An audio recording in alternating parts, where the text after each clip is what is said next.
ഹൈന്ദവരെ ഒന്നടക്കം ആക്ഷേപിക്കുന്ന ഒരു പാർട്ടിയാണ് DMK. അതിനെ ചുക്കാൻ പിടിക്കുന്നത് ഉദയനിധി സ്റ്റാലിൻ. എന്ത് വേണമെങ്കിലും പറയാനുള്ള പൂർണ്ണ സ്വാതന്ത്ര്യം അച്ഛനായ സ്റ്റാലിൻ മകന് നൽകിയിട്ടുണ്ട്.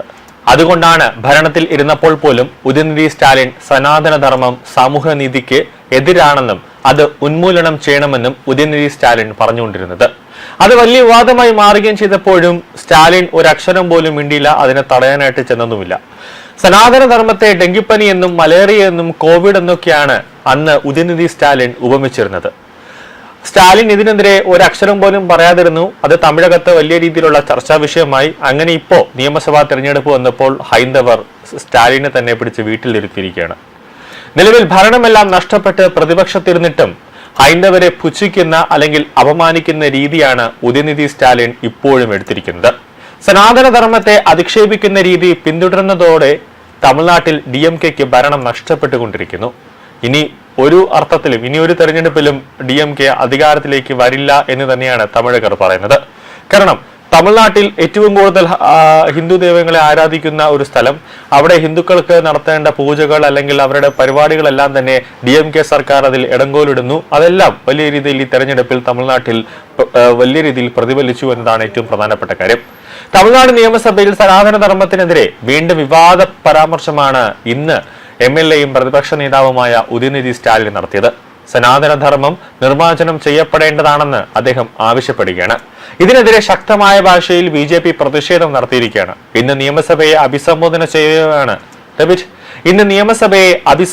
ചെയ്യവെയാണ് ഉദയനിധി സ്റ്റാലിൻ ഇത്തരമൊരു പരാമർശം നടത്തിയത്. ജനങ്ങളെ ഭിന്നിപ്പിക്കുന്ന സനാതനധർമ്മം നിർമ്മാർജ്ജനം ചെയ്യപ്പെടണം, അത് അത്യാവശ്യമാണെന്നാണ് അദ്ദേഹം പറയുന്നത്. ഉദയനിധി സ്റ്റാലിന്റെ ഈ പ്രസ്താവനയെ വിഷലിപ്തമായ ജൽപ്പനമെന്ന് വിശേഷിപ്പിച്ച് BJP വക്താവ് CR കേശവൻ ഇതിനെതിരെ രംഗത്ത് വന്നിരിക്കുകയാണ്. വിഭജനത്തിന്റെയും വെറുപ്പിന്റെയും രാഷ്ട്രീയം പ്രചരിപ്പിക്കുന്ന തമിഴ്നാട്ടിലെ രാഹുൽ ഗാന്ധിയാണ് ഉദയനിധി സ്റ്റാലിൻ. രാഹുൽ ഗാന്ധി വിശുദ്ധമായ ചെങ്കോലിനെ പരിഹസിക്കുകയും രാമക്ഷേത്രത്തിലെ പ്രാണപ്രതിഷ്ഠാ ചടങ്ങിനെ അപമാനിക്കുകയും ബഹിഷ്കരിക്കുകയും ചെയ്തു. കഴിഞ്ഞ 3 ലോക്സഭാ തെരഞ്ഞെടുപ്പുകളിൽ തള്ളപ്പെട്ട രാഹുൽ ഗാന്ധിയെ പോലെ തമിഴ് ജനത പുറത്താക്കിയിട്ടും ഉദയനിധി തന്റെ വിഷലിപ്തമായ പ്രസംഗങ്ങൾ തുടർന്നുകൊണ്ടിരിക്കുകയാണെന്ന് BJP പറയുകയാണ്. കാർത്തിക ദീപം തെളിയിക്കുന്നതിനെ എതിർത്ത ദീപാവലിക്ക് ആശംസകൾ നേരാത്ത മുഖ്യമന്ത്രിയുള്ള DMKയിൽ നിന്ന് ഇതിൽ കൂടുതൽ എന്ത് പ്രതീക്ഷിക്കാനാണെന്ന് BJP ചോദിക്കുന്നുണ്ട്. ഹിന്ദുമതം ഇന്ത്യക്ക് മാത്രമല്ല ലോകത്തിന് തന്നെ ഭീഷണിയാണെന്ന് മുൻ കേന്ദ്രമന്ത്രിയും DMK MPയുമായ ഒരാൾ പണ്ട് പറഞ്ഞതും അദ്ദേഹം ഓർമ്മിപ്പിക്കുന്നുണ്ട്. തമിഴ്നാടിന്റെ സംസ്ഥാന മുദ്രയിൽ ഒരു ക്ഷേത്ര ഗോപുരമുണ്ടെന്നും ജനങ്ങൾ ഈ അപമാനത്തിന് മാപ്പ് നൽകില്ലെന്നും അദ്ദേഹം കൂട്ടിച്ചേർക്കുകയാണ്. മന്ത്രിയായപ്പോൾ മുതൽ സനാതനധർമ്മത്തെ ഉന്മൂലനം ചെയ്യണമെന്ന് പറയുകയും ചെയ്തിരുന്ന ഒരു വ്യക്തിയാണ് ഉദയനിധി സ്റ്റാലിൻ.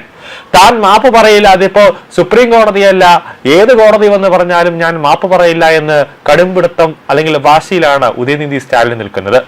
കാരണം എന്നെ അറസ്റ്റ് ചെയ്താലും എനിക്ക് ജയിലിൽ സുഖമായ ഒരു അന്തരീക്ഷം എനിക്ക് കിട്ടുമെന്ന ഒരു വിശ്വാസം സ്റ്റാലിനുണ്ട്, അതായത് ഉദയനിധി സ്റ്റാലിനുണ്ട്.